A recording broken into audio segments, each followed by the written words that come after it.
Greetings, people of Earth. This is Rick from the bunker, the the encapsulated office, the quarantine, the no-go zone, the no corona zona. Here with another update. So a special shout out though to Charlene, Dwayne, Lori, Terry McLean, Jixer, Power Junkie. Who am I forgetting?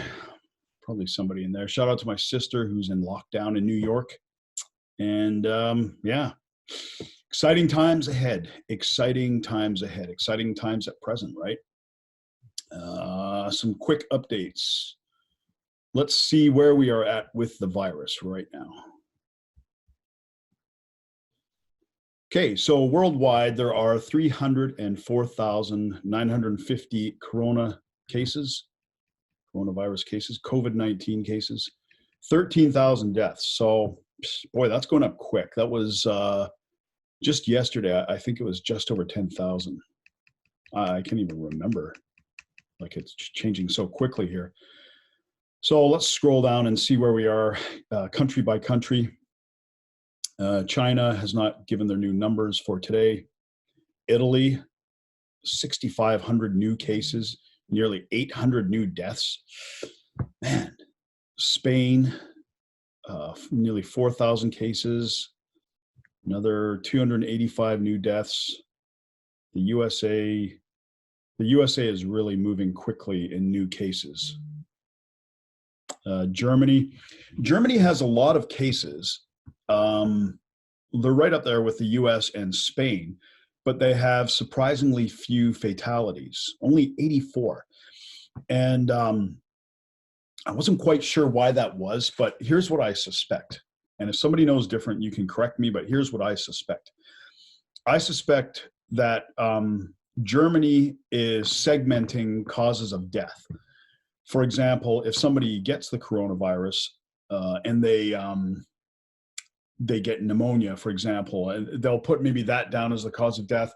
Or a lot of the people have compromised immune systems. We know that, or else they're extremely old, so they may have another precondition that will be listed as their cause of death. I suspect.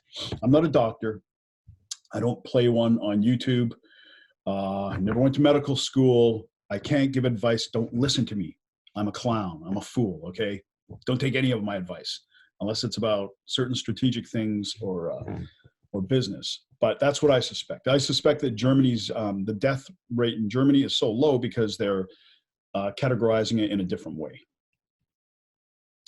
Moving along, the UK is moving up quite a bit as well. Canada, geez, 1,300 cases in Canada now.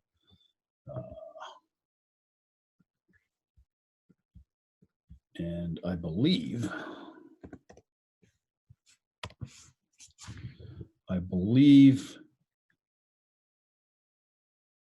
let's look for a quick update here from our friends at Global.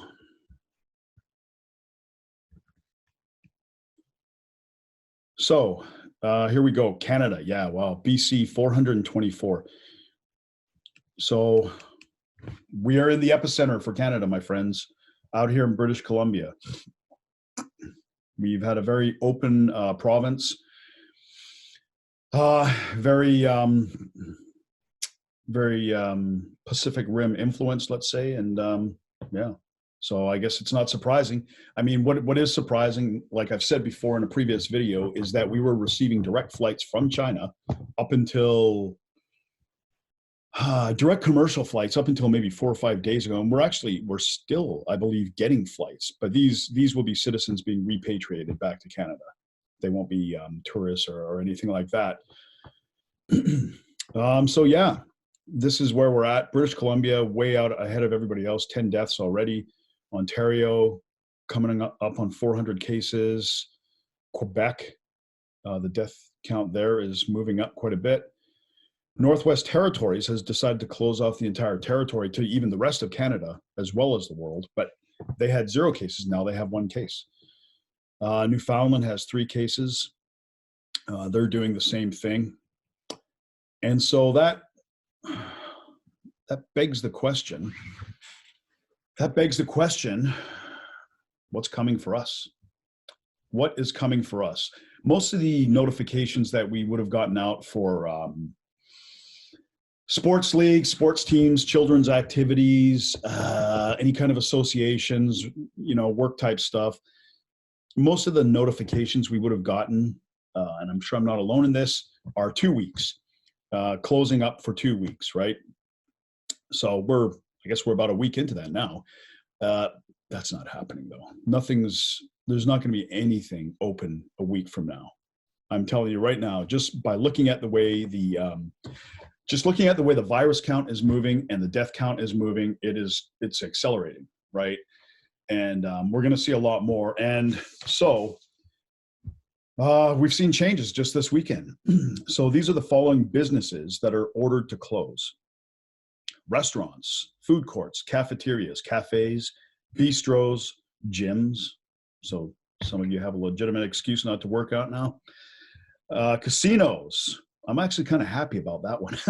My dad might be the only guy that actually saves money during this virus. Like he blew a lot of money at the casino. Kind of happy about that one. Not happy for the people that make their livelihood there, but bingos. That's sad. Arenas, curling rinks, swimming pools, galleries, theaters, museums, tattooists, hairdressers. Oh, that sucks, man. I'm going to need a haircut soon. I get some gray in the temples there, so I like it high and tight, man. I don't know if I can go months without a haircut. God. Acupuncturists, acupressurists, cosmetologists, electrologists, estheticians, manicurists, tanning parlors, dentists, optometrists, chiropractors, massage therapists, massage parlors. I'll leave that one there, okay?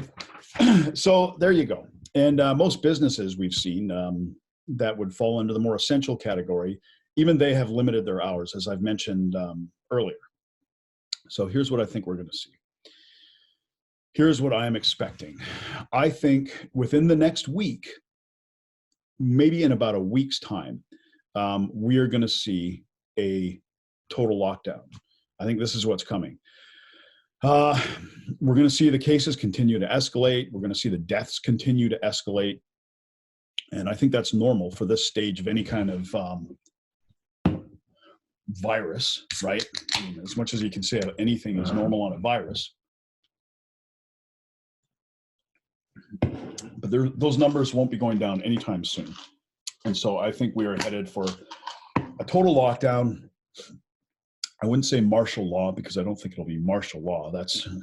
Well, that could be a few months down the road, but definitely some sort of emergency measures act. I don't know what they're going to do about grocery. They're going to have some kind of system because that is just going to go nuts.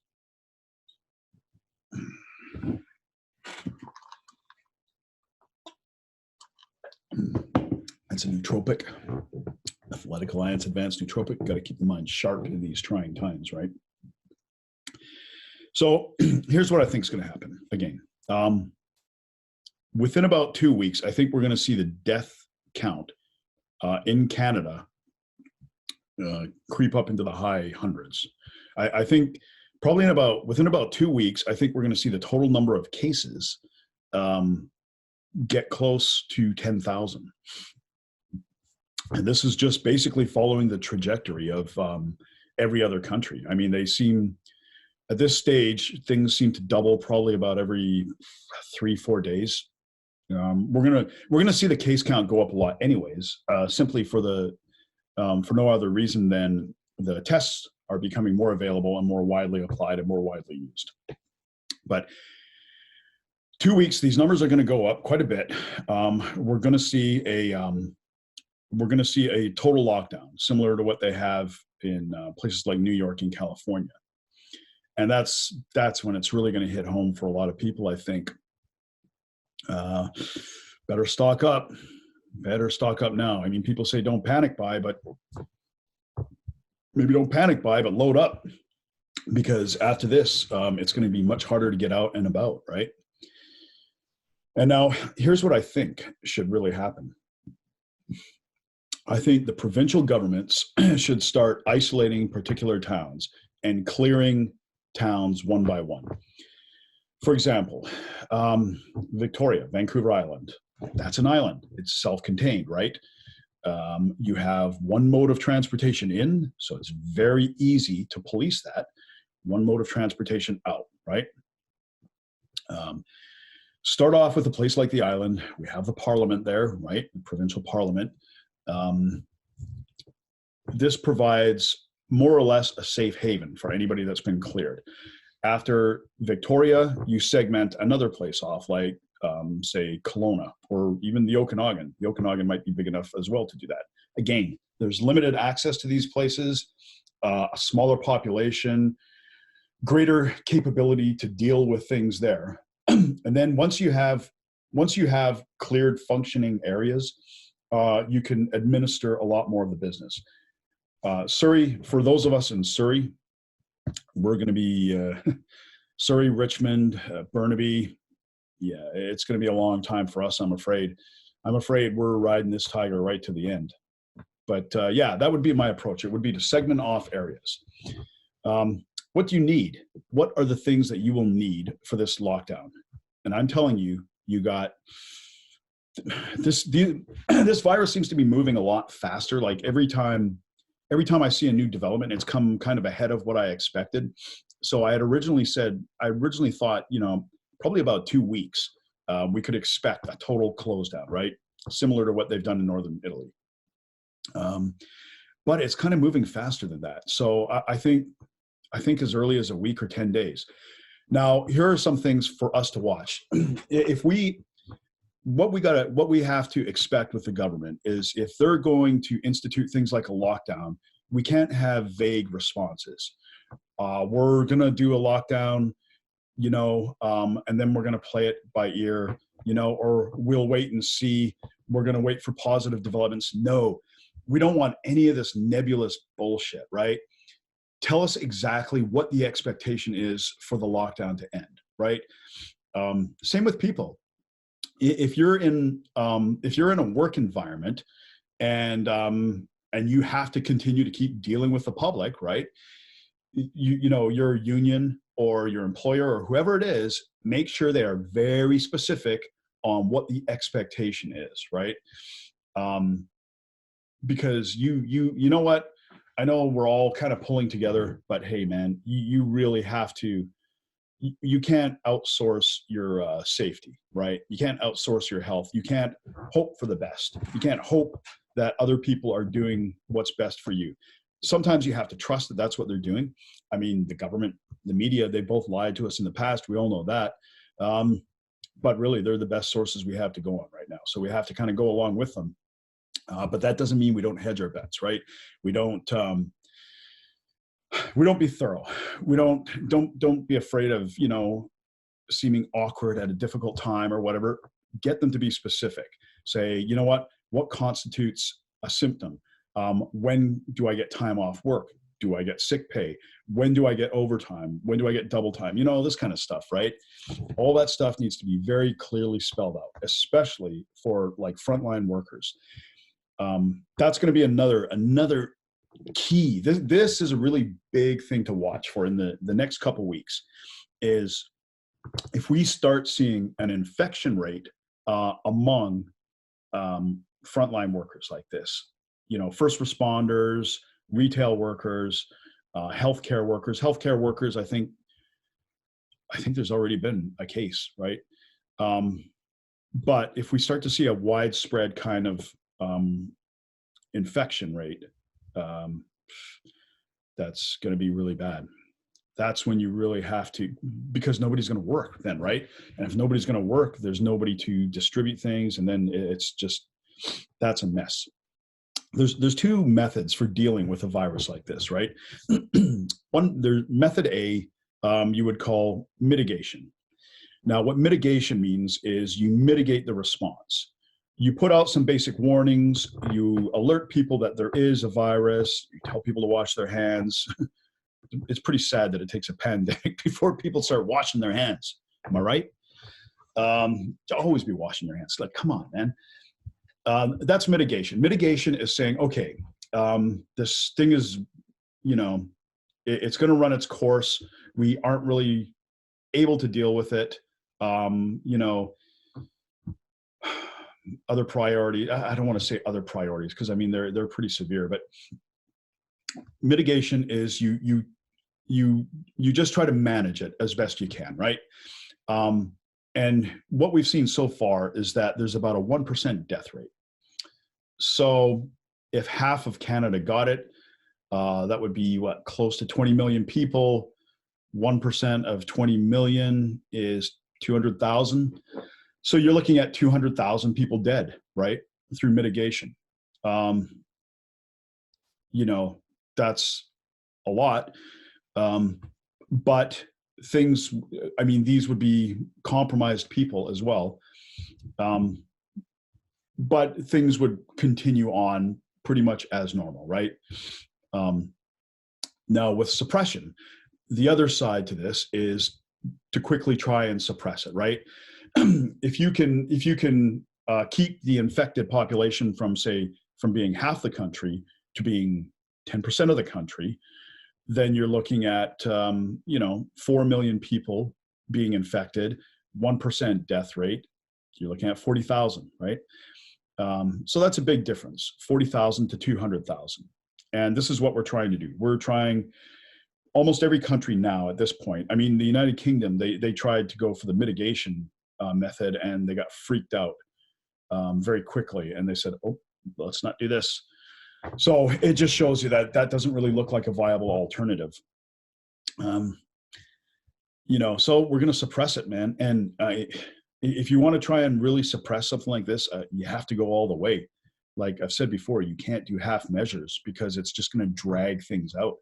And I'll tell you this, if we're already guaranteed a recession, right? Like from what's happened now, already a recession. You know, the airline industry, it may take 10 years at least for that to come back, right? But if this drags on for months, then it's full-scale depression, like a depression like you haven't seen or heard of, like one that makes the 1930s, the Great Depression, that will seem like a blip compared to this. It will be bad because it'll be global. It'll be global, and it's compounded by people dying, right?